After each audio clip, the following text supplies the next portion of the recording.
Brian's been on an excursion. Okay.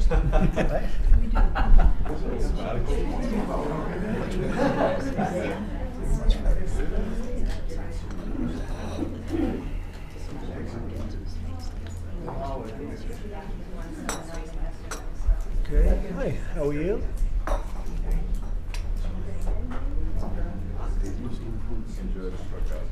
Are you all ready? A lot of media, as usual. So thank you to the incredible members of my cabinet. They're doing a phenomenal job. Everybody pretty much agrees to that, including our newest member, Secretary of Homeland Security, Mark Wayne Mullen. Thank you, Mark.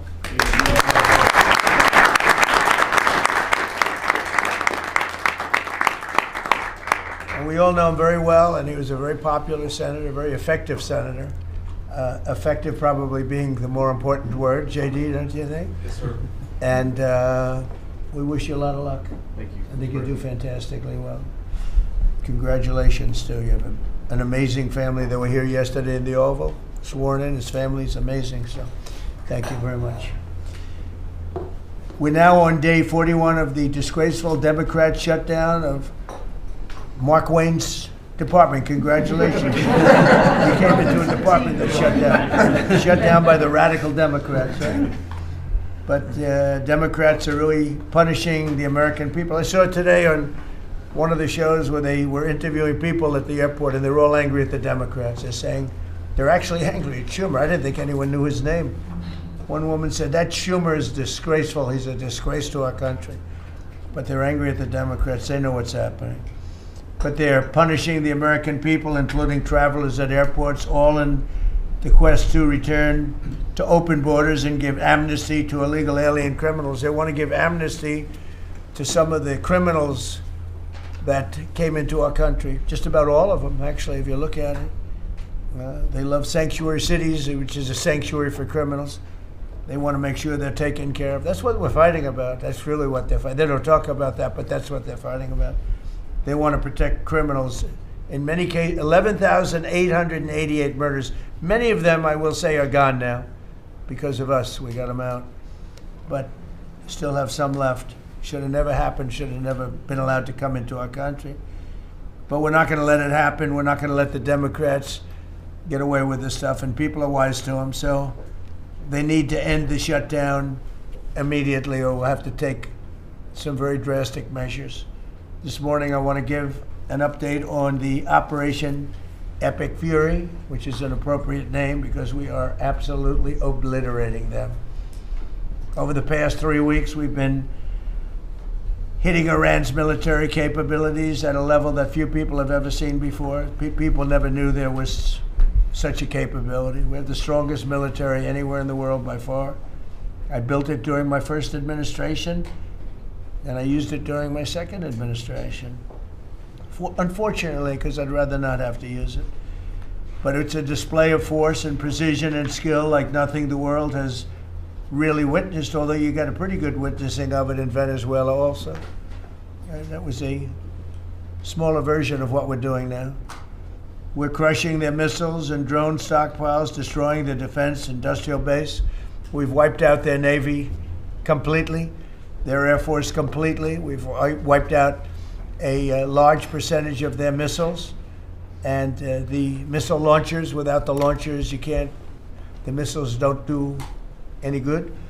And we've knocked out probably close to 90% of the launchers, probably more than 90% of the missiles themselves. Between some they fired and more than they fired, we knocked out. We've also destroyed a lot of the factories. We're continuing to do that, but a lot of the factories where they manufacture the drones and the missiles. The drones, too, are way down, but the reason they're down is they go one way and they don't come back, because for the most part we're shooting them down. But we also are able to, we've really done tremendous damage to the places where they make them. And just so we set the record straight, because I've been watching the Wall Street Journal's fake news and all these stories that get printed like, oh, I want to make a deal. They are begging to make a deal, not me. They're begging to make a deal. And anybody that saw what was happening over there would understand why they want to make a deal. But they say, oh, we're not talking to them. Anybody would know they're talking. And only a total fool. And they're not fools. They're very smart, actually, in a certain way. And they're great negotiators. I say they're lousy fighters, but they're great negotiators. They are begging to work out a deal. I don't know if we'll be able to do that. I don't know if we're willing to do that. They should have done that 4 weeks ago. They should have done it 2 years ago. Or they should have done it when we first came into office, because 2 years ago they had free reign under Biden. Sleepy Joe, worst president in the history of our country. When he allowed to happen to our country at the borders, and even with a thing like this. But not just him. Every president for 47 years, every president should have done this. They should have done it a long time ago, because you cannot give lunatics a nuclear weapon, and they would have had a big one. It stopped really when we did the B-2, but even before that, the Barack Hussein Obama, what he did where he gave them the Iran nuclear deal, gave them free will toward a nuclear weapon. Basically, he chose Iran over Israel and others that didn't want him to do it. But I terminated that deal. Had I not terminated that deal, you would have had a nuclear weapon years ago, and it would have been used, guaranteed. And one of the reasons you know about the guarantee is because their neighbors were sort of like bystanders. They weren't involved very much. They didn't choose heavy sides. They didn't want to, because people were concerned with Iran. There was a big black cloud over the Middle East. They were concerned, but all of a sudden the war starts, and they start shooting at these five, in particular, 5 countries. They start shooting at Qatar, Saudi Arabia, UAE, Kuwait, Oman.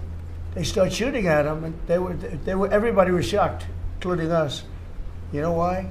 Because they're sick, and they had a plan to take over the Middle East. And some of those missiles that were shot at them were locked long before we even started this process. They were locked and loaded and aimed at those countries. They wanted to take over the Middle East, but we happened to come along, so it wasn't so easy. So right now their navy is sunk in the largest elimination of a foreign navy that has taken place, maybe ever, but certainly since World War II.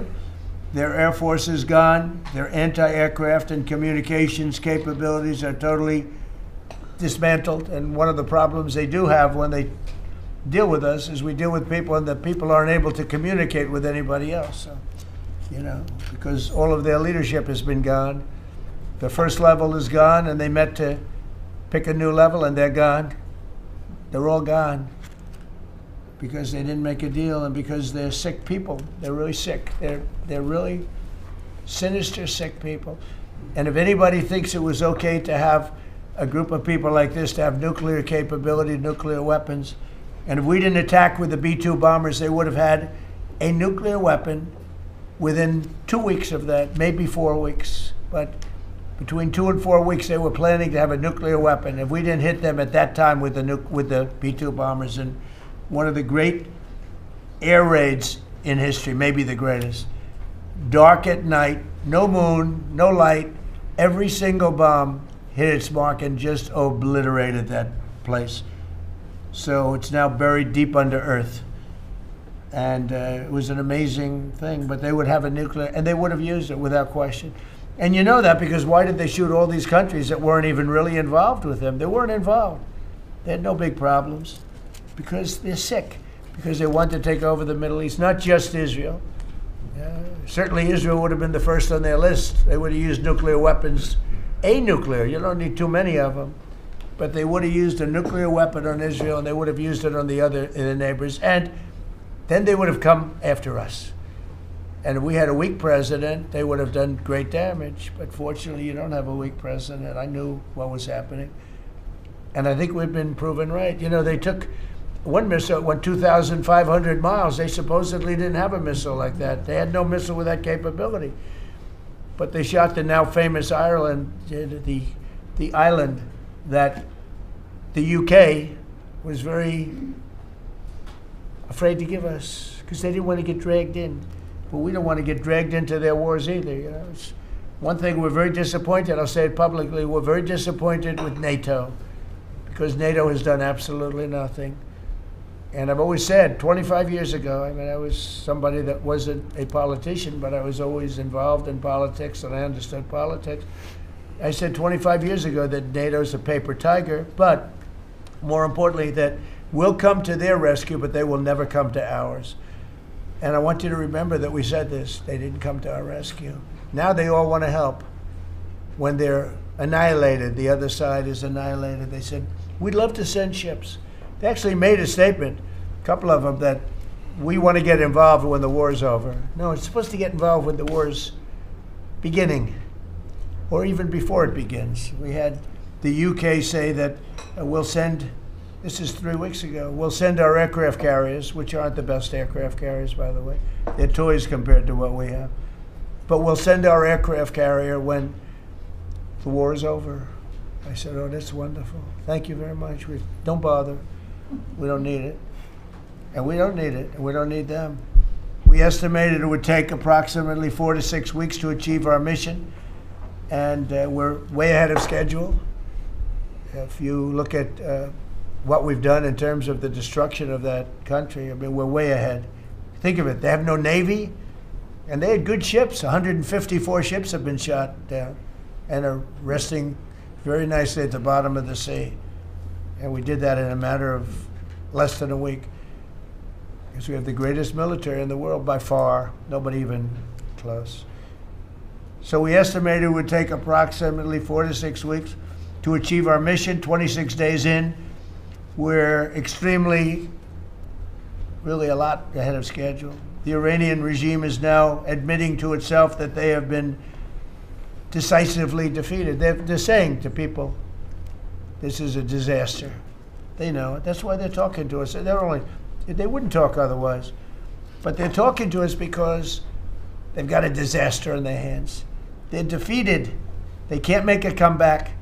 We're free to roam over their cities and towns and destroy all of their crazy nuclear weapons and missiles and drones that they're building. Oh, we're doing that.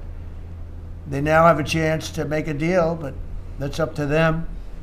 And they'll tell you, we're not negotiating. We will not negotiate. Of course they're negotiating. They've been obliterated. Who wouldn't negotiate? They are begging to make a deal. We'll see if we can make the right deal. And if they make the right deal, then the strait will open up. Hormuz Strait will open up. And even now, we don't know if there are any mines. You know, they have 22 they call mine droppers. Think of it. Who would have 22 mine droppers? There's a boat that drops mines. Who has 22 mine droppers? Except for people with very evil intention. So every one of those mine droppers has been struck with the same weapon we used to stop drugs from coming into the United States of America. When we hit those boats, it's the exact same weapon, extremely effective. We have unlimited supplies and extremely effective. But they have no more mine droppers. By the way, speaking of drugs, we're 98% down drugs coming in by water, by the ocean, by the sea. 98%. And we're trying to find out who are the 2% because we think they're the bravest men anywhere in the world. Maybe women. But whoever's on those boats is very brave or doesn't watch television. But where drugs coming in by sea, coming in by water, are 98% down. And now we'll stop the drugs coming in by land. The land is the easy one. You had to stop the water. A lot of it came in through water. Now it's all pinched. And these people are trying to come in by land. And we will, that's it, that's the easy one. But we had to take care of the water first. Nobody's coming in. Virtually nothing is coming in anymore. It was hundreds of millions of dollars a week were coming in by water. But they now have the chance, that is Iran, to permanently abandon their nuclear ambitions and to chart a new path forward. We'll see if they want to do it. If they don't, we're their worst nightmare. In the meantime, we'll just keep blowing them away, unimpeded, unstopped. Well, there's not a thing they can do about it. They can't do anything about it, you know. I tell you, if they could, you'd be hearing about it. You'd be hearing about it. You don't hear anything about it. They can't shoot our jets. We have the best We have the best military equipment in the world, no, not even a contest. You see that with Venezuela. They had other equipment, they didn't have ours, it didn't work. Didn't work. Think of it, we did the situation in Venezuela, it was a great military operation, getting a very, very dangerous man who's killed a lot of people, forced people into our country. Incredible. He emptied his prisons in Venezuela, emptied his prisons into our country, and I hope that charge will be brought at some point, because that was a big charge that hasn't been brought yet. It should be brought. He emptied his prisons into our country and was a major purveyor of drugs coming into our country. And he's now been captured and, I guess be given a fair trial. But I would imagine there are other trials coming, because they've really sued him just in a fraction of the kind of things that he's done. Other cases are going to be brought, as you probably know. In the meantime, with Iran, we're going to keep doing what we've been doing, and nobody's a match for the United States, but they're not a match for the United States. It's small potatoes. That's why I'm so disappointed in NATO, because this was a test for NATO. This was a test. You can help us. You don't have to, but if you don't have, if you don't do that, we're going to remember. Just remember this in a number of months from now. Remember my statements. They have an expression, a great expression: never forget. You can never forget. So as we end threats to America abroad, we're focused here at home on building the greatest economy in the history of the world. Now, before this started, the Dow hit 50,000. The S&P hit 7,000. Both of those achievements were not achievable. Every one of you, most of you, I guess, said you'll never hit 50,000 during a 4-year period because it was too high a number. Well, we hit it in our first year. And I said, well, now we have to take an excursion to Iran, and we have to stop this maniac who's no longer with us. The supreme leader wasn't so supreme, no longer with us. It's very sad. But we have to stop him from blowing up the world, blowing up the Middle East, and blowing up our country, and we did that. And frankly, I thought the oil prices would go up more, and I thought the stock market would go down more. It hasn't been nearly as severe as I thought. I think they have confidence in maybe the American president and maybe the people sitting around this table. But Americans filing their taxes this year are receiving record-setting refunds. It's been a very big story. Well, it should be a big story. I don't think you write about it that much, but I speak about it. I speak about it because if I speak about it, at least people hear. You don't write about it. You don't write about the drug prices going down. It'll be going down 30, 40, 50, 60%, 70%. Favored nations, called most favored nations. We're going to be paying the lowest price anywhere in the world. Before we paid the highest price in the world, Bobby, right? And now we're going to pay the lowest price in the world. That's quite a difference. It's a difference of from 40 to 70 and 80 and even 90%. That's a pretty big difference. But we're slashing regulations, and investment is pouring in from all over the world. We have the most investment of any country in history has been put into our country in the last year. And again, we had to take a little detour. Won't be long. Going to end soon. We had to take a little detour, go to Iran, and we had to put out a fire. Very dangerous fire that could have blown up big portions of the world, if not the whole thing. So tomorrow we'll be announcing a variety of actions that we're taking to support American farmers, who we never forget. We love the farmers. We gave them $12 billion out of tariff money. We had a tremendous amount of tariff money come in, and we continue to have. We've gone, as you know, the Supreme Court gave us a very unfortunate, foolish ruling, a ruling that gives the people that have ripped off our country for many years, gives them some money back. But it's one of those things. It's a terrible, terrible, horrible mistake they made, but it's okay because we have another method that's just as good. We'll use the other method. But because the tariff money has been so substantial, we gave our farmers, who have been mistreated by some countries, we gave them $12 billion, and they're extremely happy. And they deserve it. They've been great. They never complain. They just go out and they farm, and they wouldn't do anything different.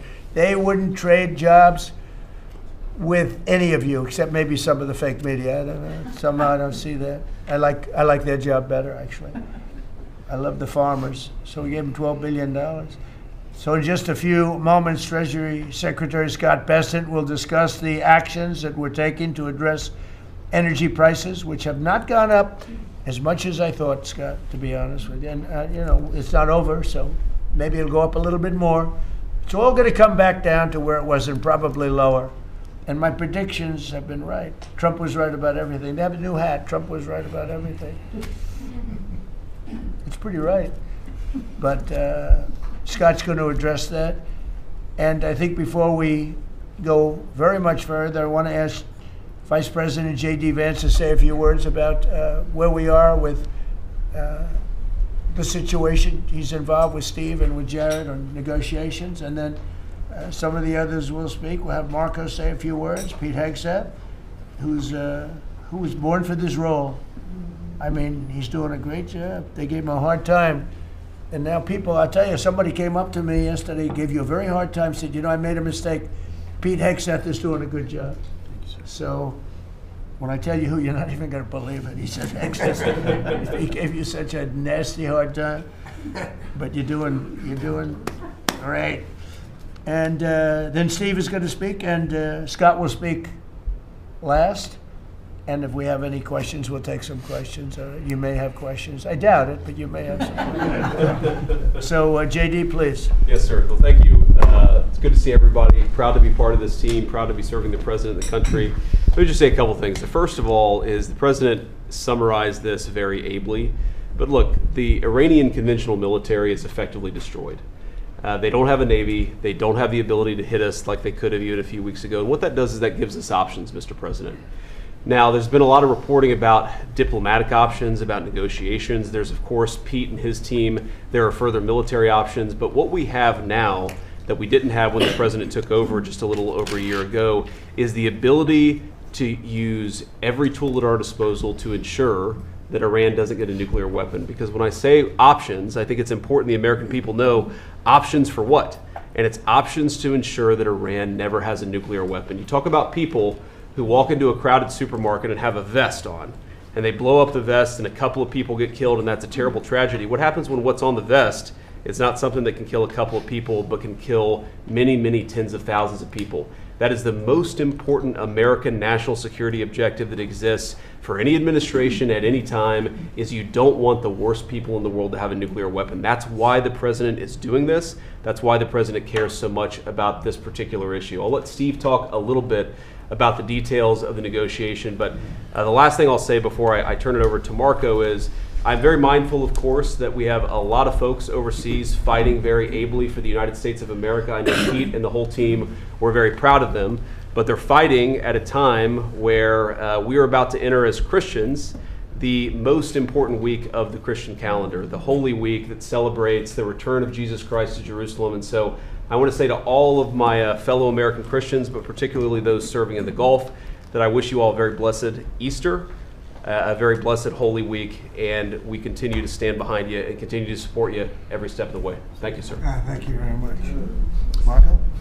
The most important job any president has is to keep the American people safe. And every president says it, but we have a president that means it and does something about it. As the president outlined very clearly to the world on the night this operation began, Iran has been at war with the United States for 47 years. For 47 years, Iran has been killing Americans and attacking Americans across this planet. And other presidents had an opportunity to do something about it. And they all warned about how Iran was dangerous, but they refused to act. And this president's not someone that's going to refuse to act. He's not going to leave a danger like this in place. He's going to address it, and that is what he is doing. From the very first night of this operation, the president made it very clear. People like this, and now what I'm talking about is not the people of Iran. The people that run this country are radical Shia clerics. These are religious fanatics. Look what they are doing now. At their weakest point, this is the weakest Iran has ever been, and look at what they're doing. They're attacking embassies. They're attacking hotels. Imagine what these people would do if they had a nuclear weapon. That is an unacceptable risk for the world. By the way, the president's not just doing a favor to the United States and to our people. This is for the world. He defined very clearly on the first night of this operation what the goal was. We were going to destroy Iran's navy, and that is happening. We were going to, if it hasn't already happened, I'll let Pete speak to the specifics of it. We were going to destroy their missile launching capabilities. And we're well on our way to achieving that goal. We were going to destroy the factory so they couldn't make more missiles and more drones. And that is moving forward. Every single objective the president clearly laid out on the first night of this operation is being effectuated. Again, Pete will speak to the specifics of it.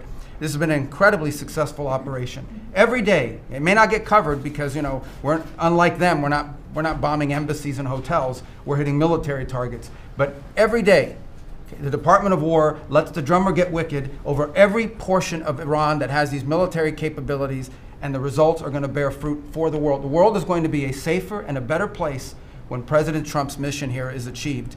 And frankly, I think countries around the world, even those that are out there complaining about this a little bit, should actually be grateful that the United States has a president that's willing to confront a threat like this and not allow it to continue to persist. Because these people will kill as many Americans as they have a chance to do, and if they have a nuclear weapon, as the Vice President pointed out, they could kill millions of Americans in the future, and that is a risk that was not going to continue to exist as long as we had this president. Thank you, Marco. You know, it's very interesting because yesterday I was watching, is it Anthony Blinken? And he was saying that they should have done it. But they didn't do it. Nobody did it. Nobody did it. For 47 years, Marco, that's the number, 47. I guess now it's 48, because we've been saying 47 for a long time. It's probably 48. But for 47, 48 years, every president should have done this. And some are saying now that they made a big mistake in not doing it, but we're taking care of business. Steve Woodcock, please. Mr. President, it is my distinct honor to be a member of your cabinet and to report to you and your team on our negotiations with Iran. Mr. President, you directed Jared and I to pursue a diplomatic resolution with Iran prior to Operation Epic Fury, which we did. However, it became quite clear during these meetings with the Iranian negotiating team that we could not make a deal that fulfilled your objectives of the following: no enrichment whatsoever, no chance of weaponizing whatsoever, decommissioning of Fordow, Natanz, and Esfahan, which you destroyed in Operation Midnight Hammer, no stockpiling of any material, which they flagrantly violated, turning all enriched material over to us, and a cutback in Iran's missile inventory and range capability of those same missiles. Throughout our meetings with the Iranians, we heard the following from them. The Iranians have the inalienable right to enrich. Then we heard they possessed enough 60% enriched material, 460 kilograms, to make 11 atomic bombs. Finally, we heard the following statement. They would not give up diplomatically what we could not win militarily. In other words, they were again miscalculating the success of Midnight Hammer, which was a total success. These are incontrovertible signs, among many other signs, sir, that their regime had not given their negotiating team authority to make a deal required by you. We conferred with you and all the other members of your foreign policy team, Susie Wiles, Pete Hegseth, the chairman, Marco Rubio, JD, Scott Bessent, Chris Wright, John Radcliffe, throughout all of these negotiations, and we were repeatedly rebuffed on everything we asked for. I have no doubt that we exhausted all efforts on behalf of a peaceful resolution, as you directed. Jared and I both agreed that the Iranians were there to buy time until a weaker president arrived. This was a flawed strategy, as your clear direction was to never allow Iran to obtain a nuclear weapon today or any time in the future. Against that backdrop, and our compelling military successes in Epic Fury, we have had multiple reach-outs from the region and others who want to play a role in ending this conflict peacefully. I can report to you today that we have, along with your foreign policy team, presented a 15-point action list that forms the framework for a peace deal. This has been circulated through the Pakistani government, acting as the mediator. And this has resulted in strong and positive messaging in talks, as you just indicated to the press. But these are sensitive diplomatic discussions, and you have directed us to maintain confidentiality on the specific terms and not negotiate through the news media as others do. I can say this: we will see where things lead, and if we can convince Iran that this is the inflection point with no good alternatives for them, other than more death and destruction. We have strong signs that this is a possibility, and if a deal happens, it will be great for the country of Iran, for the entire region, and the world at large. Your policy of peace through strength is the most effective tool for a diplomatic resolution here, just as this policy was an effective tool in each and every one of all of the other conflicts you settled in your first year. Iran is looking for an off-ramp following your powerful threat on Saturday. Your indications that you are willing to listen to peace proposals have been well received. You have instructed us that your preference is always peace, and that we should make that our priority. We have delivered that message, sir, along with the 15 points for peace. Finally, we have told Iran one last thing: don't miscalculate again. Thank you very much. Everybody around this table is doing a great job. Pete Hegseth, please. Mr. President. I'll start kind of where you left off, Mr. President. Thank you for doing the work of the free world and having the courage to step up and stop the Iranian terror regime from holding the world hostage. That's really what it is. And 27 days ago, Iran had a modern military. Never in recorded history has a nation's military been so quickly and effectively neutralized. Operation Epic Fury is not an endless war. It's a decisive campaign with clear objectives to destroy Iran's offensive military capabilities and ensure they never obtain a nuclear weapon. This is stuff for the history books. This is stuff for legacy. Mr. President, you are acting now to ensure future generations do not have to live under the threat of a nuclear-armed Iran. However, you wouldn't know it if you listened to the dishonest hate Trump media, as you referenced. The folks here in the room, these cameras, they have a choice. You're either informing the American people of the truth or you're not. Because I hear it from my people every day. Behind every headline you write, there's a helicopter crew in the air. And behind every news banner you write, there's a battalion on the move. And behind every fake news story, there's an F-35 pilot executing a dangerous mission. My message to the media is get it right. This actually isn't something new to me.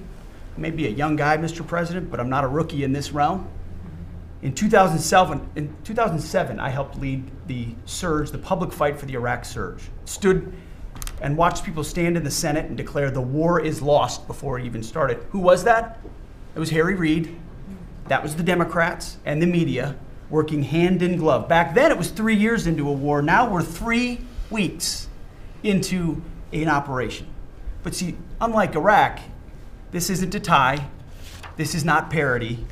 This is not chaos. This is success, pure American success, on plan, and as the president said, ahead of pace. Over 10,000 enemy targets destroyed, over 140, I think now you're right, Mr. President, over 150 naval vessels sunk, underground facilities destroyed, their defense industrial base in shambles, and overnight, not only do they not have a Navy, Mr. President, they no longer have a Navy commander. IRGC's Navy commander was killed overnight in operation. So no Navy leader. Now that here's the thing about the media though, if President Trump had not acted, you'd be screaming, why not? And now that he has taken decisive action, you're asking, well, why did you? It's the same old tired playbook, TDS in your DNA. But the hardworking, God-fearing, patriotic Americans out there know better. And you alluded to this, President Obama, Mr. President. Here's a fact that you don't hear on your networks, that we know. Many of the Iranian military factories and bases that we're systematically destroying were paid for by the pallets of American cash that Barack Obama flew into Tehran under the Iran deal. You might call it an inconvenient truth. Iran took our money and turned it into weapons and bunkers and ammo. And now we're destroying those weapons, and you're righting, Mr. President, that grievous wrong. And make no mistake, we had to act. And our objectives are clear. No nukes, no Navy, and a complete dismantling of their missile program and defense industrial base. And as Marco pointed out, that mission, and the VP as well, has not changed since day one. Yet, 2 days ago, they shot 2 failed missiles on a target 4,000 kilometers away. For years, they told the world that their missiles could only range 2 kilometers. Surprise. Yet again, Iran lied. And to the world, I say London is 4,000 kilometers from Iran. Washington, D.C. is 3,300 kilometers from Venezuela, another country President Trump did something about that partnered for a long time with Iran. So you're telling us that Iran is not a threat to the world or to the U.S. President Trump knows better. And here's what success actually looks like right now. You mentioned it, Mr. President. A-10 Warthogs, if you know them, you love them, and Apache helicopter gunships are flying strike missions inside Iranian airspace and throughout the Strait of Hormuz at will. See, you only send these slow, low-flying, close air support platforms when the enemy has no meaningful air defenses left. Their presence is proof that Iran's air defenses are gone. Their command and control is shattered, their top leaders hiding in underground bunkers, while their mid-level commanders are being crushed in the field. The morale of their fighters plummeting, and we see that disconnect daily.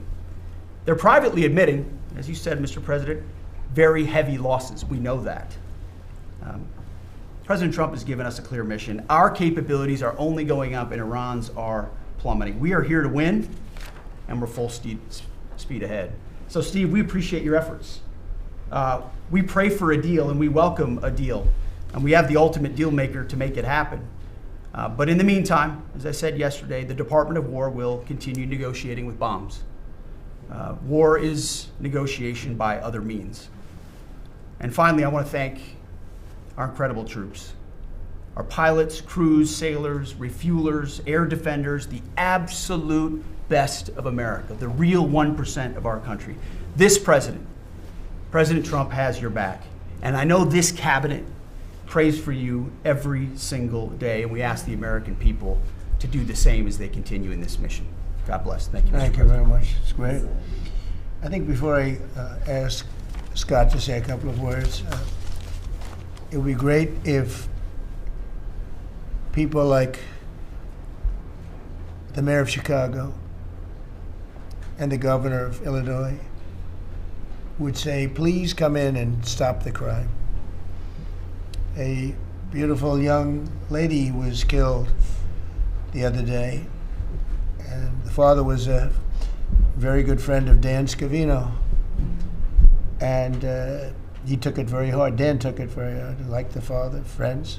They grew up together, and it's a young lady whose life would be saved if we did what we did as an example in Washington, D.C., which is now a safe city. All the time, people come up to me in the building, people that work here, they say, thank you so much. I know immediately what they're talking about. They're able to walk to work. They walk to work. You all walk to work. Some of you were mugged. I know you told me stories. Some of you were mugged. One person in particular was viciously mugged in the group right here. It's not happening anymore. You have a safe city.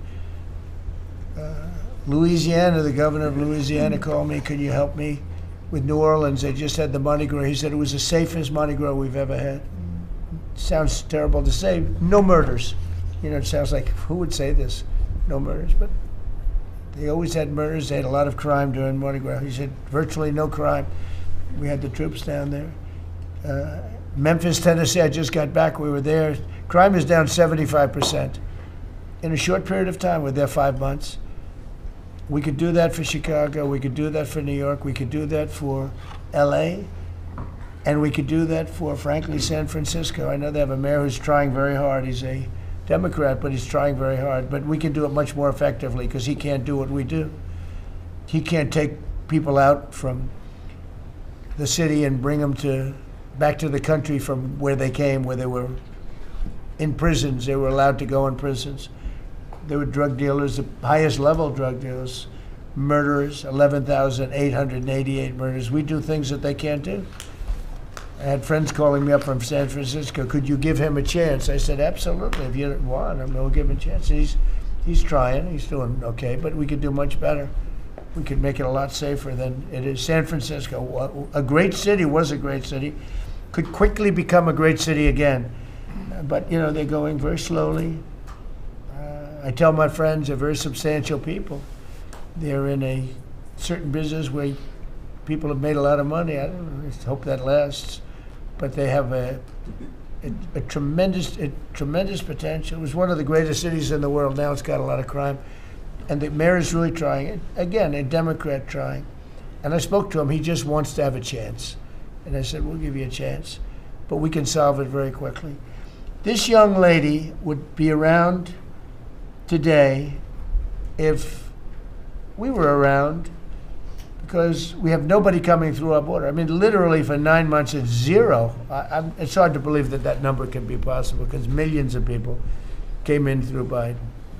But nobody even tries. We don't have the caravans of thousands, 25, 30,000 people pouring into our border.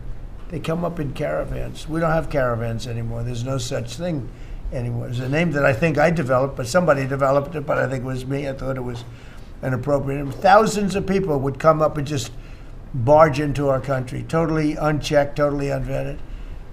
And this man came in, Dan, right? And he came in through the ridiculous open border of Biden. If we were there, the election was rigged, what are you going to do?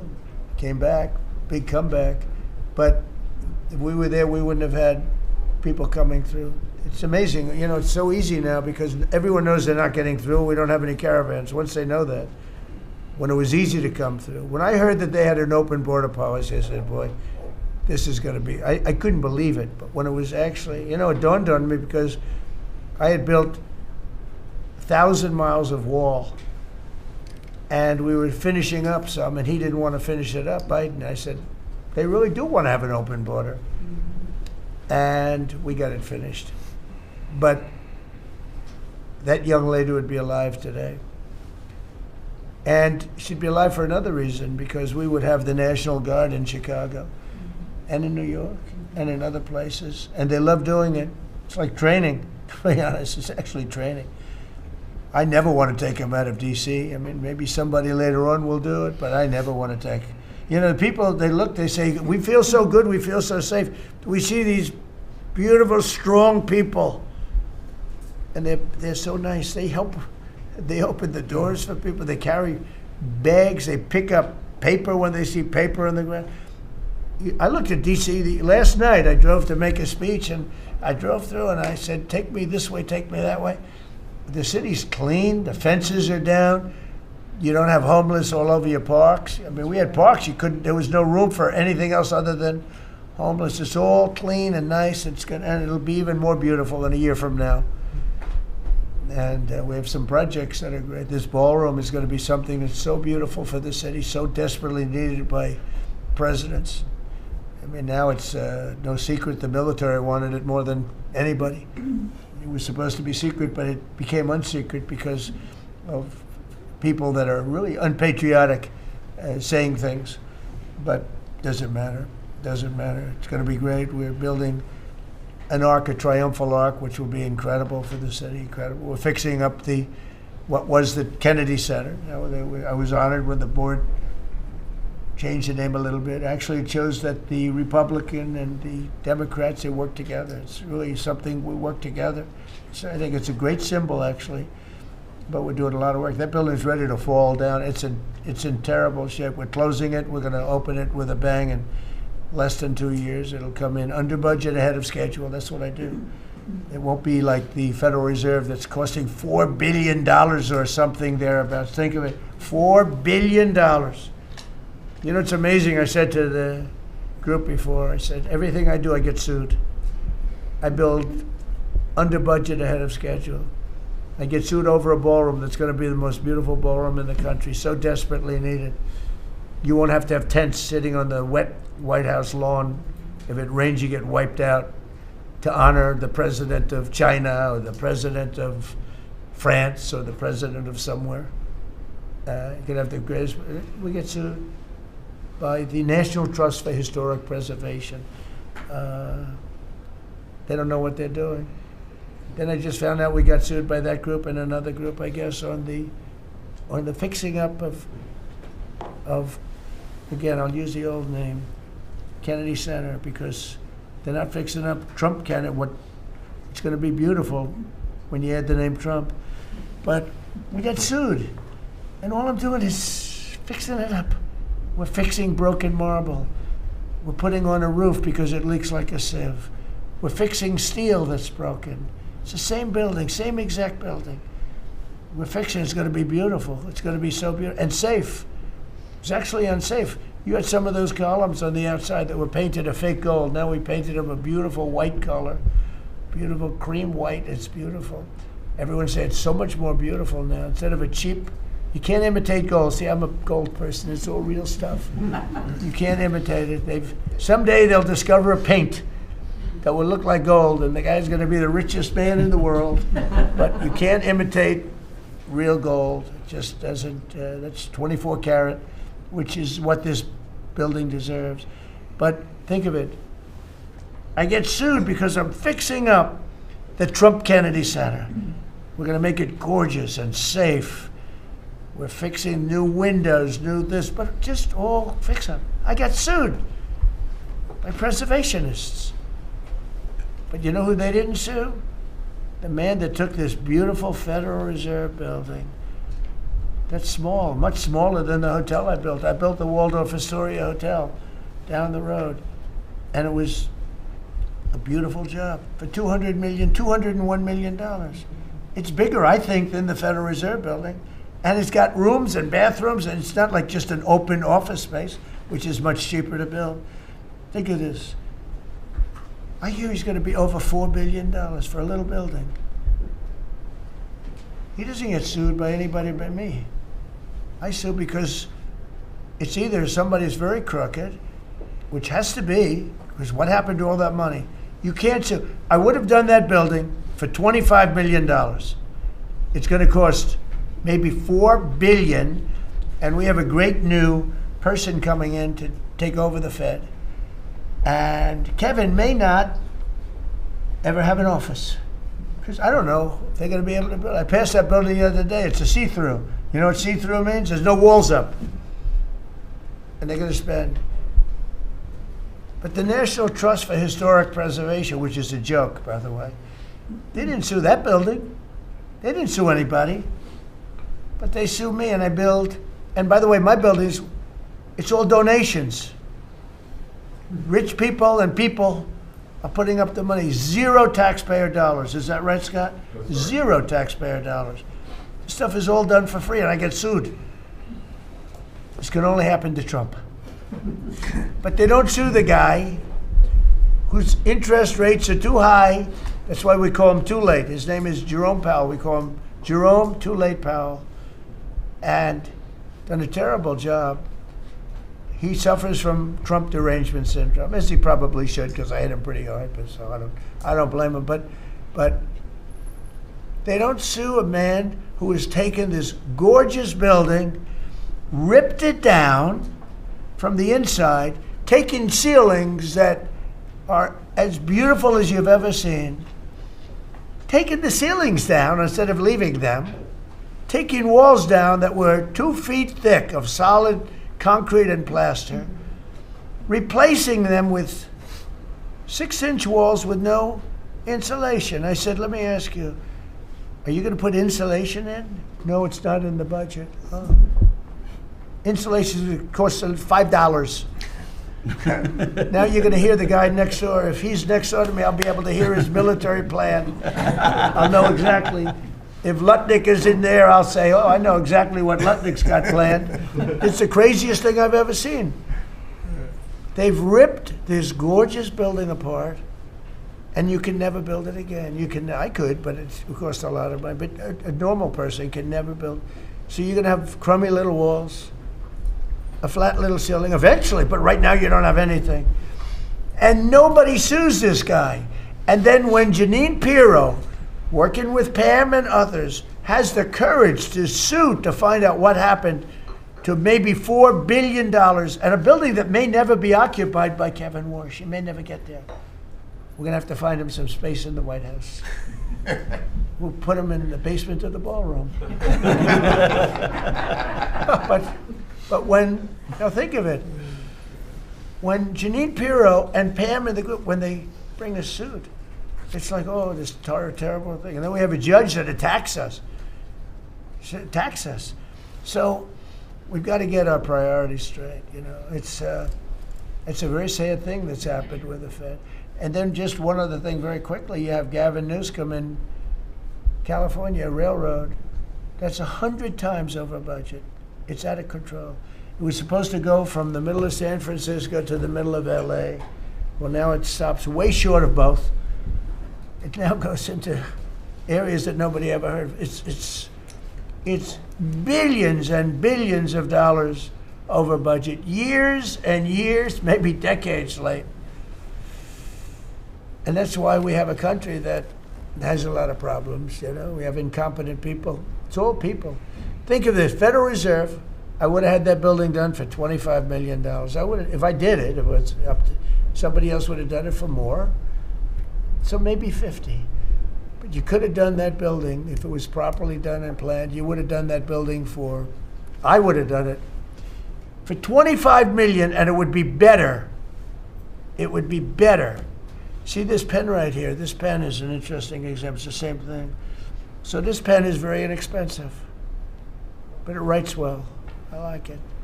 But I can't have the pen the way it was. You know what it is. I don't want to give them too much publicity, but they do treat me well. Sharpie. So I came here, and they have $1,000 pens. And you know, you hand pens out, you're signing, and you hand them out. You're handing them to all these people. Sometimes you have 30, 40 people. And they were $1,000 a piece. Beautiful pen, ballpoint. 1,000. It was gold, silver, gorgeous. But I'm handing out to kids that don't even know what they're. What is this, Mommy? It's kids. They're getting a pen for $1,000. They have no idea what it is. And I feel guilty because I'm like, you know, I'm by nature, I don't, you know, it's the government. I love the government like I love myself economically. I want to save money. So I'm saying, this is crazy. And it had another problem. They didn't write well. So I take it out and I sign, and there's no ink. And I got all you people looking, and you're saying, there must be something wrong with Trump. And I'm signing, and there's no ink in the pen, and it costs $1,000. This one, I called the guy. I said, I'd like to use your pen, but I can't have a gray thing with a big S on it saying Sharpie. As I'm signing a $1 trillion airplane contract to buy brand new fighter jets, brand new B-2 bombers, of which we just ordered plenty. I can't do that with the press. Use your pen, but I like the pen the best, but I'll sign it. I could do like Biden did, you know? Give it to somebody else to sign, or an auto pen. Or maybe sign it separately in another room, but I can't use your pen. He said, well, I can make it nicer. I said, what can you do? He said, I'll paint it black. I said, that's nice. And I can even paint the White House on it, sir, if you like, in gold. Almost real gold, not bad. And I can even do your signature, sir. And by the way, this was not staged. I just saw the pen sitting there, and I thought of this as an example of how $25 million spent by me at the Federal Reserve Building would be a better job than $4 billion that they're spending. And you know, one of the things that Kevin Warsh told me, he said they ripped down the nicest building. I don't know what building they're talking about. They ripped down a building, Scott, right? Kevin Warsh said it's the most beautiful building in Washington. He said the most beautiful space. They ripped it down. Why did they do that? I don't know. Do you know what he's talking about? Is it true? Yes, sir. They ripped it down. We have a moron at the Fed. Who wouldn't be lowering interest rates right now? But I want to thank Janine Pirro and Pam and her group for having the courage to bring this suit. And I believe that the contractor on that job is probably one of the richest men in the country right now. I believe that it's not possible to spend that kind of money. 3 billion, 4 billion, nobody knows, nobody has any idea what it is. But it's over 3 billion, and it's probably going to be over 4 billion by the time they finish. And it may never get finished. Unless I take it over, I'll get it finished. But it can never be what it was. It's never going to have those beautiful ceilings. It's never going to have those incredible walls. The walls were 1.5 feet thick of solid masonry. They ripped them down for no reason. And I just gave you the story. And just to finish on this one, so I told that story to somebody and said, yeah, but it's not the same thing. I said, you're right. This one is better. It writes. So the guy said to me, you don't have to pay me, sir. I'll give them to you for nothing. I said, no, I don't want that. Let me pay you. I want to pay you. No, sir, you don't have to. You're the President of the United States. He was shocked. The head of Sharpie gets a call. I don't even know who the hell he is. He said, is this really the President? He said, no, you don't have to pay me, sir. This is such an honor. I said, nope, I want to pay you. And he said, what would you like to pay? I said, how about $5 a pen? He said, that's all right, whatever the hell we agreed to. Peanuts. As opposed to 1,000. And these were $1,000 pens.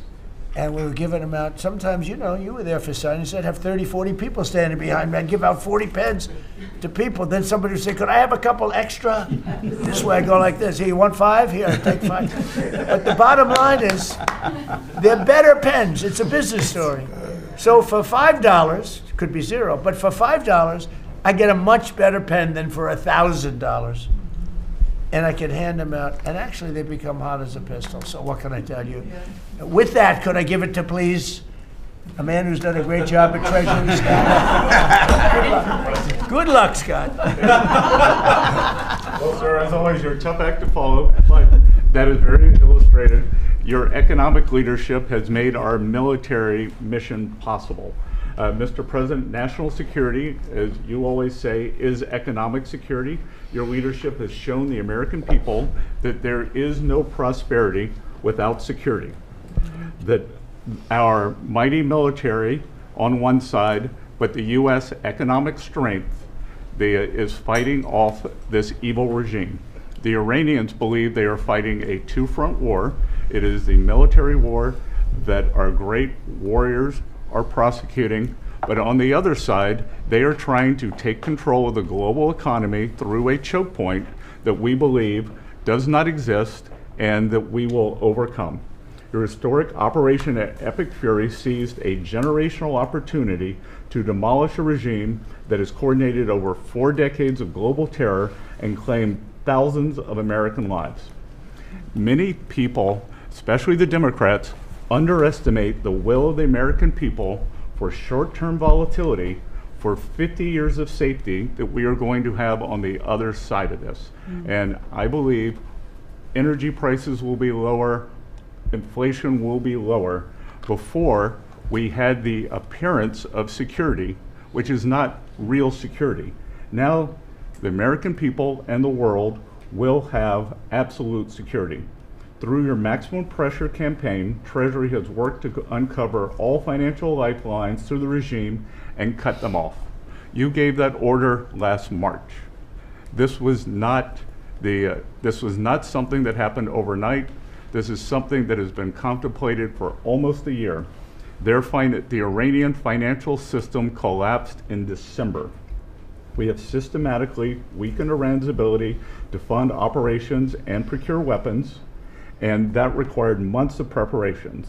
Threats to American national security have no place in the global economic system. The oil market is well supplied. We've taken actions to ensure oil supplies stranded at sea are made available to the global market. Your bold actions like the Development Finance Corporation's Maritime Reinsurance Program in conjunction with Central Command will soon provide shippers through the Gulf region with a level of security we have never seen before.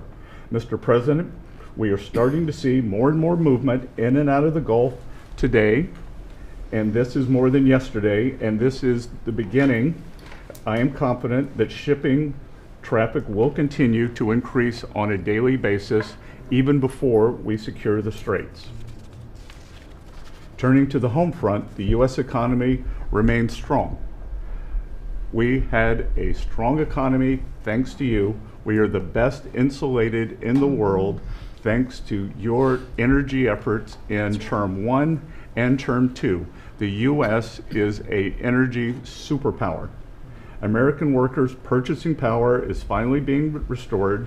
The latest figures indicate robust real compensation increases. We are starting to see the working family tax cuts benefits bearing fruit this tax season. 44% of tax returns have claimed at least one of your signature policies: no tax on tips, no tax on overtime, no tax on Social Security, deductibility of auto loans. The average tax refund is up more than 10% for working Americans. The economy you vitalized through your pro-growth policies is well positioned to withstand these temporary disruptions. The United States dollar has reasserted itself as a safe haven asset. The US dollar has appreciated since the hostilities began because everyone knows, thanks to your efforts, the US economy is the best position in the world and capital is flowing in. Efforts to reprioritize economic security are ensuring the United States remains secure, resilient, and prepared for the challenges ahead. As we approach the 250th anniversary, America will never be safer and more secure militarily and economically. Thank you. I just want to ask you a question. Is this guy central casting? I'm looking at him. I'm in Treasury. He might not be so good for war. I don't know. No, I'm looking pretty good too. I'm looking at this guy. He's central casting. Even the glasses are perfect. Where do you get those glasses? I think I'm going to get glasses like that. That's beautiful. Great job. That's really good. No, he's done a great job, and you all have. Proud of you all. Do you have any questions? Yes. Mr. President, are you going to go in for the uranium? Like, how do you secure Iran? And Let's assume I was or I wasn't. Why would I ever answer a question? Can you accomplish your What goals kind of a without it? question? Am I going to go in for the? Oh yeah, I'm going in. We're going in tomorrow at 3 o'clock. How could you possibly ask a question like that and expect an answer? I don't know. But I don't know. I think you're a friendly person too. It's just such a ridiculous question. Mr. President, yes, Mr. President. Please. Thank you, Mr. President. There's been a report that potentially the U.S. is looking at diverting some munitions, air defenses that were meant for Ukraine to the Middle East. Is there any accuracy to that? Is that something you're considering? Well, I'd have to ask you, but we do that all the time. You know, we have tremendous amounts of ammunition. We have them in other countries, like in Germany and all over Europe. We have, you know, we're packed. And sometimes we take from one and we use for another. We helped Ukraine. Biden started, and he gave $350 billion away. Too much, way too much. And we sell it now to NATO. We sell it to NATO, and they probably give it to Ukraine. Mostly, I think they give it to Ukraine. But we get paid for everything that we give. We don't give anything anymore. It's a tough situation. That whole Ukraine situation, very, very tough. We're working very hard on getting that one solved. It doesn't have any impact on us, virtually nothing. In fact, if anything, I mean, we sell a lot of equipment for that unfortunate war. 25,000 people died last month, 25,000, mostly soldiers. Some in the towns, but for the most part soldiers. They're dying. Nobody's seen anything like it since World War II. It's a terrible situation, and hopefully that's going to get settled. You know, I settled 8 wars. And many of them, I think, were more difficult than this one. In theory, they were more difficult, but there's tremendous hatred between President Putin and President Zelensky. Tremendous hatred. I've seen it before, but I've never seen it maybe to this extent. And I think that's calming down a little bit, and I think we have a chance of getting it done. But it doesn't affect us. Thousands of miles away. That's why when I heard the head of Germany say, this is not our war, about Iran, I said, well, Ukraine's not our war. We helped, but Ukraine's not our war. I thought it was a very inappropriate statement to make. But he made it. You can't erase it. But he felt that way. I said, well, Ukraine's not our war. And it's not, but I would like to see all those young people stop being killed. I mean, they're being killed. It's like a slaughterhouse. What's happening there is horrible. 25,000 on average. Last 2 months ago was 31,000 people died in 1 month, Marco, right? I said, it's getting crazy. It's getting worse. Think of it, 31,000 soldiers, both Russian and Ukraine, died 2 months ago, 25,000 last month. And if I can solve that, it would be a great honor to do it. I wish it could have gone faster. I solved other ones in 1 day that have been going for 32 years. We stopped one that was starting. It was already started. India and Pakistan, and the Prime Minister of Pakistan, a very fine gentleman, said President Trump solved something that was going to cost 10 million lives. That was going to cost a lot of lives, 2 nuclear nations. And those were complicated, but we got them done quickly. This one is, it's a shame. And the only reason I'm doing it, frankly, is because I want to stop death. I want to stop the death from happening. I think I'm going to go with a man that I've missed, Brian. I haven't seen you in a long time. I miss you. He's been in a very strange location. I don't know. He's had a strange thing happen. But anyway, go ahead, Brian. Well, good to see you too. Actually, good to see the new car cabinet doing one. Good to see you too. You talked about gas prices coming down. Yeah. Obviously, they will. But would you ever consider suspending the federal gas tax in order to kind of temporarily alleviate some? Well, some people should do that. As an example, in California, every time prices go down, his prices go up because the gas tax is bigger than the tax itself, bigger than the product itself. It hasn't. I mean, we've thought about it, I guess, but honestly, when I did this, I knew it was going to be a little bit. We had the greatest economy ever. We had the greatest stock market in history. I said, we're going to take a little bit of a hit, a short-term hit. It's going to end up going much higher than it was, in my opinion. I said we're going to have a great stock market. Nobody thought we could get to 50,000 or 7,000 in the respective indices. Nobody thought that was going to happen, but it did in the first year. They said it couldn't happen in 4 years, that you wouldn't hit 50 in 4 years, but you could maybe get close. We hit it in the first year. And I said, this is a good time to solve a problem that you had to solve. And that's what I did. But the gas tax, people have talked about it. It's something we have in our pocket if we think it's necessary. And if I can follow real quickly, you just recently took off, Secretary Duffy, 17,000 truckers off the road that quite frankly could not speak English, which is a safety issue. Yeah. Could we ever extend that to Uber drivers, Lyft drivers, cab drivers, for someone who takes a lot of Ubers? A lot of my drivers can't speak Oh, well, that's not good. I didn't like that. Go ahead, John. So that's a really good point. The problem is that our states are the ones that issue these licenses. So with commercial driver's licenses, we do have some federal control. But again, we have thousands of people who can't speak the language, long-standing rule, and it's a safety issue, right? If you can't understand road signs, if you can't communicate with law enforcement when you're pulled over and communicate what's on your rig, huge problem. But the last administration, Mr. President, they let truck driving schools self-certify that they were qualified to train truck drivers. And so this is like the Leering Center. So you pay $800 and you get a certificate that you passed a CDL driving school, and again, they have no skills. They don't have the knowledge, and they don't have the skills. They haven't gone through any of the testing. And then they get licenses, and they're killing Americans on our roads. So it's remarkable, the rot that the last administration allowed to take place. We are ending that, and I need partnership with our states. Even California started to come on board. Even Gavin has started to play ball with us, which is surprising. Not all the way, a little bit of ball. Mr. President, It's interesting because I just saw something that the nursing home business and the daycare centers in particular They went out and inspected them in Minnesota, and they didn't exist. They're knocking on the door. He happens to be a young man, Nick, nice young man. He's done a very good job. They're knocking on doors. It's like homes. And they're getting hundreds of thousands of that. They didn't exist. And in California, it's worse. It's even worse. And I spoke with Russell Vogt. I said, Russell, don't send them any money. He said, but we have a court order that we have to. Can you believe it? A judge. The judges are really hurting this country.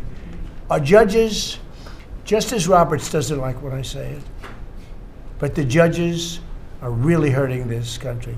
And frankly, the justices, the Supreme Court, has really hurt our country too. Yeah. Mr. President, do you have a new deadline, given that there are some talks now? Do you have a new deadline before taking? No, I'll announce it. I mean, right now, you're talking about a deadline for doing some pretty big damage, even bigger than we've done. We'll see. Well, look, we have very substantial talks going on with respect to Iran, with the right people. You know, I told you about a present, right? Steve, can I reveal the present? You can do anything you want, sir. They said to show you the fact that we're real and solid and we're there. We're going to let you have 8 boats of oil, 8 boats, 8 big boats of oil. This was 2 days ago. And they'll sail up tomorrow. That was 3 days ago. And I didn't think much about it. And then I watched the news and they said, a very good anchor actually, happened to be Fox, but I watched it and he said, something's unusual happening. There are 8 boats that are going right up the middle of the Hormuz Strait. 8 big tankers are going loaded up with oil right through. And I said, well, I guess they were right, and they were real. And I think they were Pakistani flagged. Yes. And I said, well, I guess we're dealing with the right people. And actually, they then apologized for something they said, and they said, we're going to send 2 more boats. And it ended up being 10 boats. All right. I hope I haven't screwed up your negotiations, but I thought it was appropriate to say, because I did taunt you the other day by saying they're going to give us a present. There were 2 illegal immigrants who were arrested at San Francisco airport for ignoring deportation orders. At the same time, as you highlighted, really great reception from American travelers for ICE agents. Is there a PR aspect of this that can allow future deportations to go on with less protesting, less outrage? Yeah, it's amazing, because by putting ICE there, look, the press was very unfair to ICE. So was everyone else. These are great American patriots. They have a tough job. They have to find murderers and take them out of our country. I wouldn't want to do it. You wouldn't want to do it. Most people wouldn't want to do it. They do it. And, 11,888 murderers. And that's murderers. That's not drug dealers. That's not lots of other things. It's not people from mental institutions. Entire jail populations were released from major countries and let into our country through the open border. And ICE has done an amazing job. I wouldn't want that job. It's a tough job, dangerous job.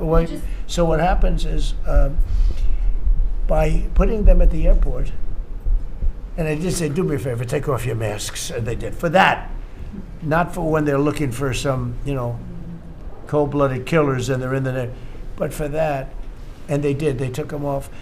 And the passengers, I see the interviews of people, they're saying, these are nice people.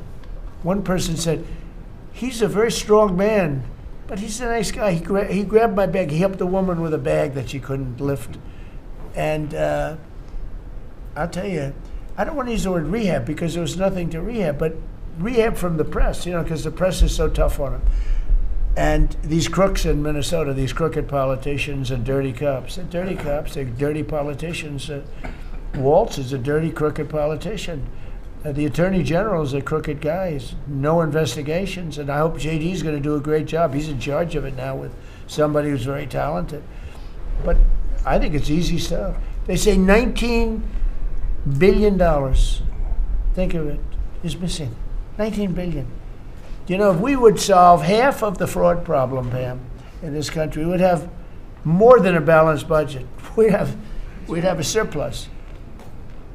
And in the case of Minnesota, it's very Somalia oriented. Think of it, these people come from a crooked country, disgusting country, one of the worst countries in the world. Acknowledged to be one of the worst countries in the world. Some people say it's the worst. They have no money, they have nothing. They come to our country, low IQs, and they rob us blind. Stupid people. And they rob us blind because we have crooked politicians and we have dirty cops. The Attorney General's a dirty cop. It's my opinion. It's only my opinion. And something should be done about him. Let's see what kind of a job he Mr. can President, do. yesterday you said that you hate mail-in ballots. Excuse me? Should Iran be able to charge a toll for the Strait of Hormuz? They're charging some vessels to go through. Oh, yeah. Well, should they be able to? I mean, they shouldn't be able to, but they're doing it a little bit. I don't know. Look, their capability is a lot less than it was 2 weeks ago. And with every week and every day, frankly, it gets less and less.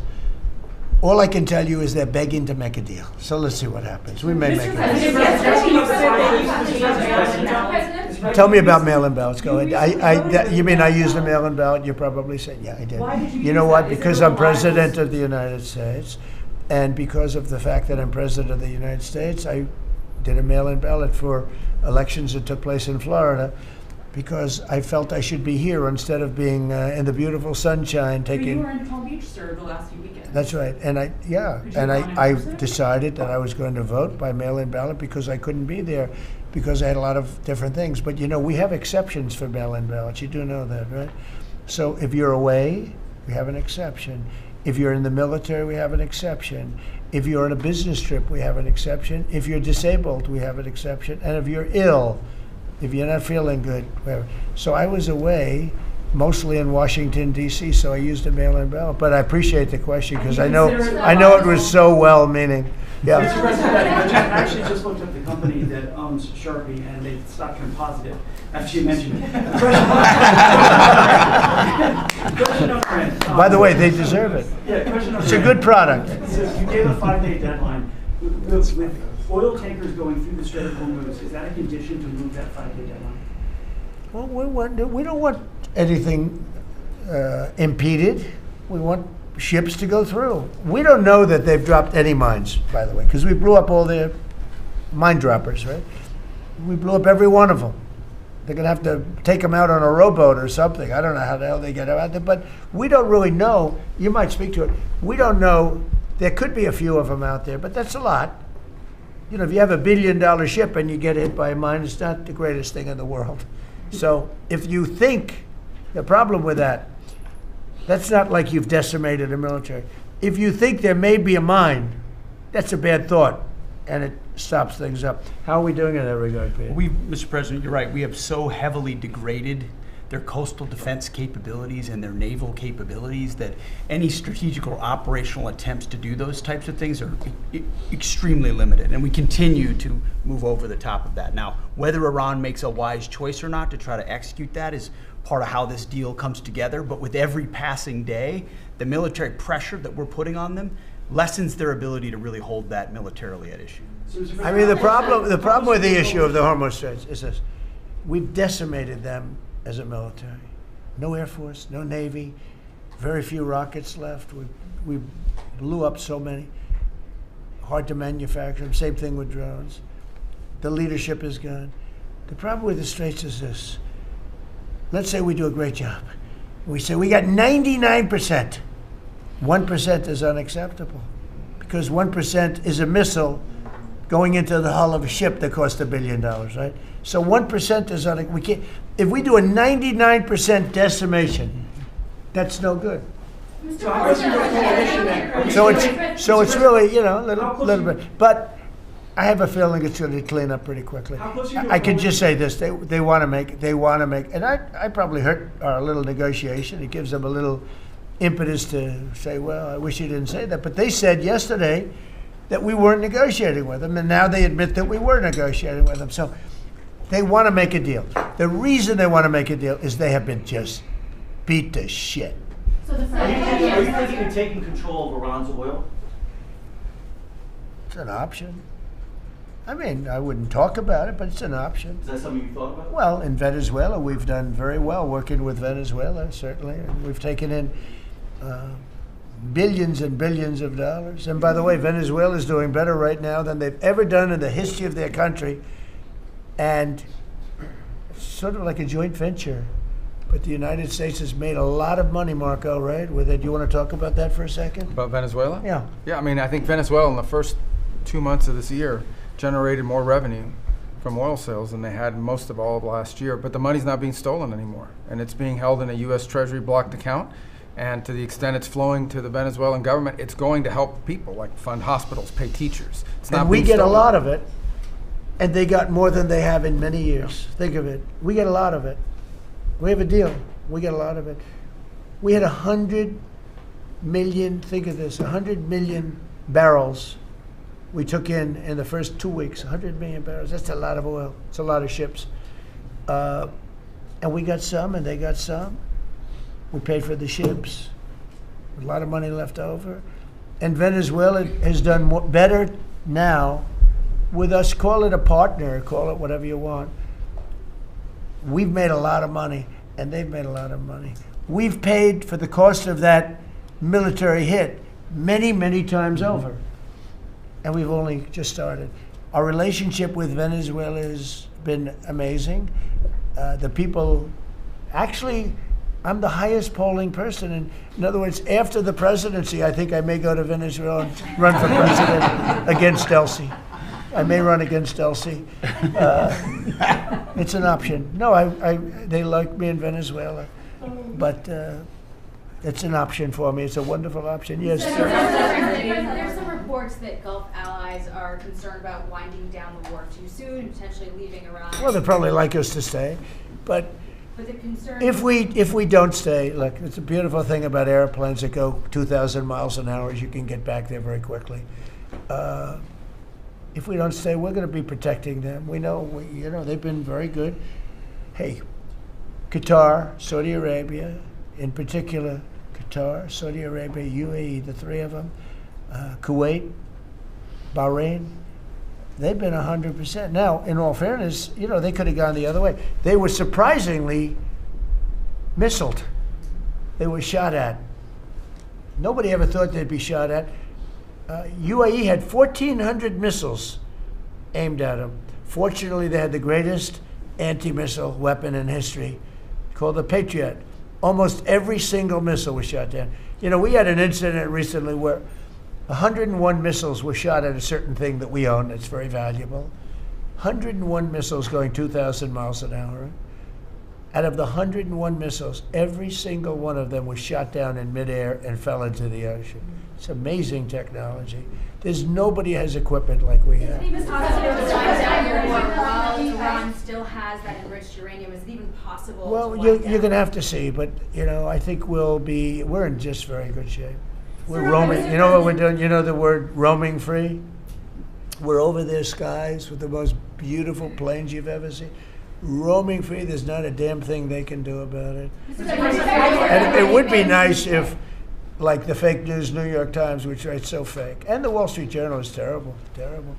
I mean, I read a story today that I'm desperate to make a deal. If I was desperate, he'd be the first to know. Pete, let's get the hell out of there. I'm the opposite of desperate. I don't care. I want to know. In fact, we have other targets we want to hit before we leave. We're hitting them on a daily basis. No, I don't talk about you. I can't talk about specifics. A lot of people said that wouldn't matter. Maybe it does matter. Who knows? But I wouldn't talk. It's like the question this young lady asked. Sorry about I embarrassed her. I don't want to embarrass you because I think I think she's a friendly reporter, so I'm sorry. But I can't say what we're going to do because if I did, I wouldn't be sitting here for long. They'd probably, what is it called, the 25th Amendment? They'd institute the 25th Amendment, which they didn't do with Biden, which is shocking. Safe enough to leave the region because Steve said that they've got enough uranium to make 11 bombs. That's a very scary thing. So well, it's again, I can't talk to you about that. You're asking me a question. You're essentially saying, will I go in and do something? I can't talk to you about that. We're looking at a coalition of ships to help, warships to help Yeah. protect tankers. How close are you to getting that coalition? Well, we have a coalition for them, but they should have been up here a long time ago. And they're affected. The amazing thing is we don't need the Hormuz Strait. We don't need it. We don't need it at all. We have so much oil. Our country is not affected by this. We have twice the amount of oil as Saudi Arabia or Russia, and soon it'll be 3 times the amount. Chris, do you want to speak to that for a second? And that's correct. Our total oil production is greater than Saudi Arabia's plus Russia, and more than we consume in the United States. So we're the largest. Pretty yeah, good. Pretty You know what they call it? Drill, baby, drill. Mr. President, Another topic? Anything else you want to say? Well, and same thing for natural gas. We went, before your first term, we were the largest exporter of natural gas in the world. Today, we're just by far the largest. I mean, we're the largest importer. Now we're by far the largest exporter, and it's growing rapidly this year. New facilities are coming online. New production's ramping up. We're doing an amazing job. We get a lot of help from that man right over there. He's getting approvals done quickly and very environmental. He's an environmentalist, actually. He does a great job, but he gives you a fast approval or rejection. Do you have anything to say? Well, back on Venezuela, where Chris and I have both had a chance to be there, I literally think they're going to put a statue to President Trump. And it's not a political statement, it's an actual thing. So. That would be a great honor. No, because it's like they view President Trump like Simon Bolivar. He's the liberator of a country, and this is a country where they love American baseball. You look on the street, they're wearing NBA jerseys, and Delcy and her team working with us, getting back. Chris and I both experienced it was the first time in Venezuelan history that they had the free press allowed to come on to essentially where the White House, the Palacio of Miraflores. And it was an emotional thing for people that had been for 20 years had never had a chance to be there. So whether it's and then production, it's showing up in production. The American companies that are coming back, most of those American companies have many American Venezuelan team members. One company in Houston's got 600 Venezuelan Americans that know more about reviving that industry. So their GDP is it 1/4 of what it was before? They want to get back. They remember what it was. Their production on oil production is climbing towards 50% increase just in the 3 months we've been here. That flows to American refineries on the Gulf Coast, lowering the price of gas in America. So it's a forget that. When are they going to do the statue? The hell with you.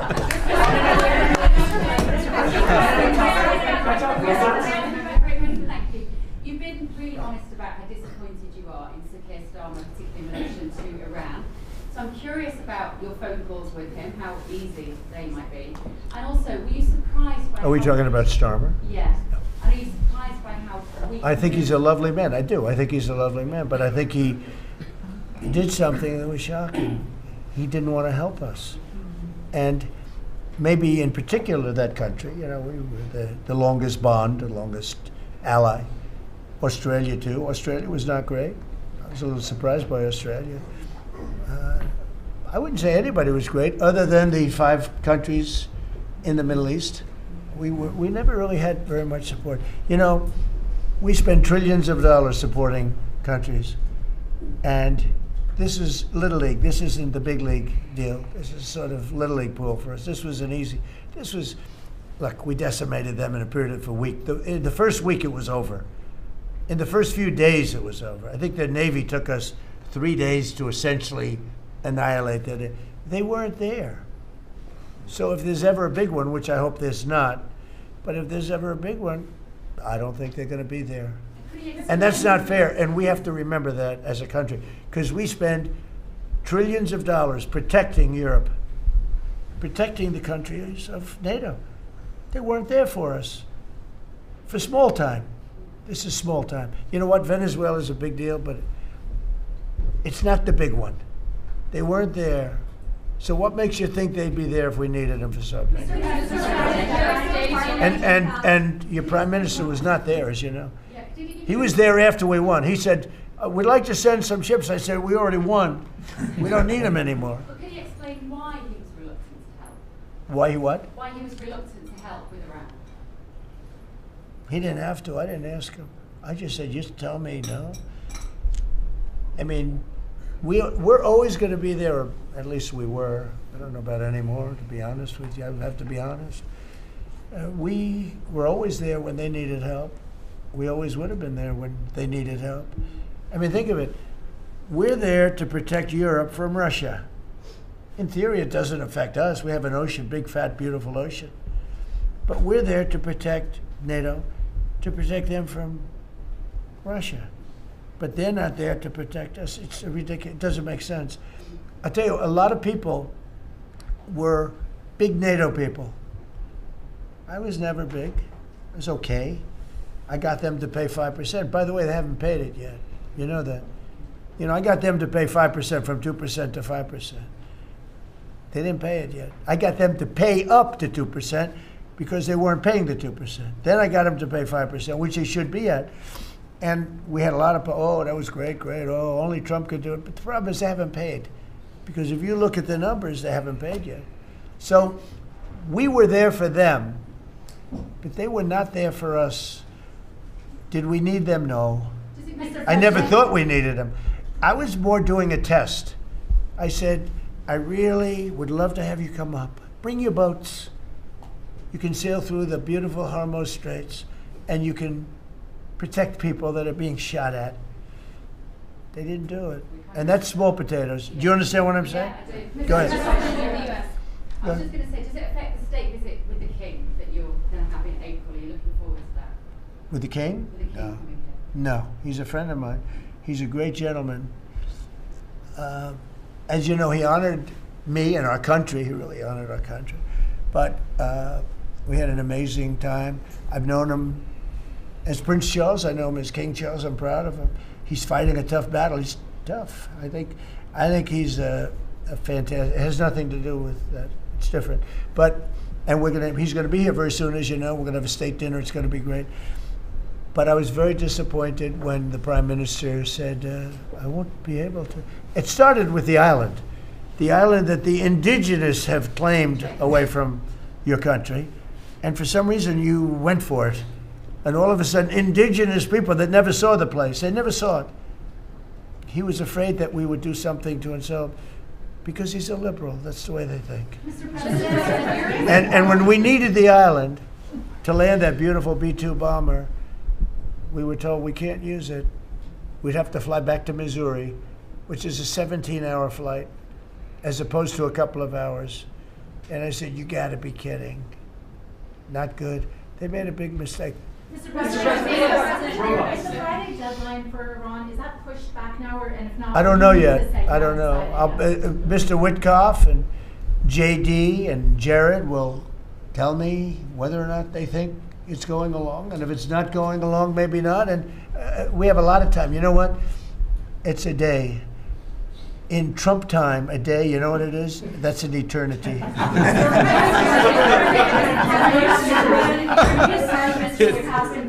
Say it, what? European Parliament just passed a major deportation plan. Some of the tenets of it are that member states can deport rejected asylum seekers to third countries regardless of whether they have a connection to it.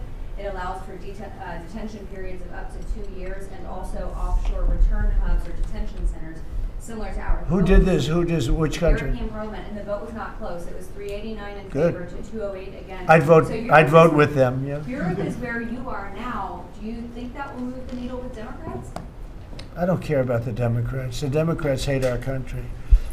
The Democrats are in chaos right now, and they have no common sense. You know, they have one quality that's amazing. They stick together. And it's harder because they stick together in a ridiculous policy like men playing in women's sports, open borders for everybody, including murderers and anybody else that want it. We're open to you. Come in, murderers. You know why they do that? They do that for a couple of reasons, but they do it for votes because they think they're going to vote for the Democrats. Even though I did great with the Hispanic vote, tremendous with the Hispanic vote. You know, I turned that whole thing around. The Hispanics like me and I like them. And you know, it's interesting with the Hispanics. When I built the wall, everybody said, oh, that's going to ruin us for the Hispanic. It was just the opposite. They know all about immigration and they know all about death and crime, and they're smart people and they have common sense. They wanted to be protected from the people that were coming into our country. So, you know, I won the election with a very tremendous Hispanic vote, and I think it's higher now than it was then. So, we're a party of common sense. the Democrats are a party of insanity. They're a party that will destroy our country. If I didn't win this election, I believe our country would have been destroyed by now. 1 year, that's all it would have taken. If you had Kamala or Sleepy Joe, either one, it wouldn't have mattered. They're the same thing. Two sleepy people, two stupid people. I believe, and by the way, Gavin Newsom, who is one of the candidates, I believe he took himself out of the running when he says he suffers from mental disability. And a reporter said it was terrible that I talked that way about somebody with mental disability. I said, I have no problem with it, but I don't want a person with mental disability to be my president. I mean, you don't want to have a person with mental disability being your president. And Gavin Newsom said that he can't read a speech. He can't do almost anything. And then he said he's as dumb as all the people in the room. And he got accused of being a racist, which was an amazing set. I thought it was the worst interview I've ever seen anybody give. He's actually a very stupid person. So I believe he's out of the running. I think that statement, that interview, he admitted that he's a stupid person. I don't want a stupid person being president. You know, I'll say it right now. I say it because no press never reports it. I'm the only president that ever took a cognitive test. I took it 3 times. It's actually a very hard test for a lot of people. It wasn't hard for me. But it's a cognitive test. It starts off with an easy question. And by the time you get to the middle, it gets tougher. By the time you get to the end, very few people can answer those questions. They get very tough, mathematical equations and things. I took it 3 times. I aced it all 3 times in front of numerous doctors that I have no idea who they are. And I was told when I went in, they said, Doc Ronnie told me this. My current doctors who are fantastic doctors, they said, well, if you take it, you know, it's Walter Reed, it's essentially a public hospital. And if you do badly, it's probably going to get out. But I aced it. I got them all right. And one doctor said, I've never seen anybody get them all right. I've been doing the test for 20 years. I want people, I would love to see anybody that's a president or a vice president or anybody that has any chance of being a president, I would like to see them take a cognitive test. Because we had a man in this office that had no clue what was happening. And let me give you a little secret. He wasn't a smart man 30 years ago. And I'll tell you about President Obama. He wasn't a smart man either. I know all about him. He wasn't a smart man, highly overrated. He was a great divider. And our country can't go through that anymore. Can't go through. We have done an amazing job. I had to do a little stopover. I call it an excursion. I had to do a little stopover in Iran, and we had to knock the hell out of them because our country would not have been safe. The world wouldn't have been safe. I've done a great favor for the world. The world has not been reciprocal, because when I told NATO, where we give billions and billions of dollars, trillions over the years, I said, do you mind coming up and giving us a little hand with the streets? Send up some. They didn't want to get involved. And I believe that's going to cost them dearly. Thank you very much, everybody. Thank you.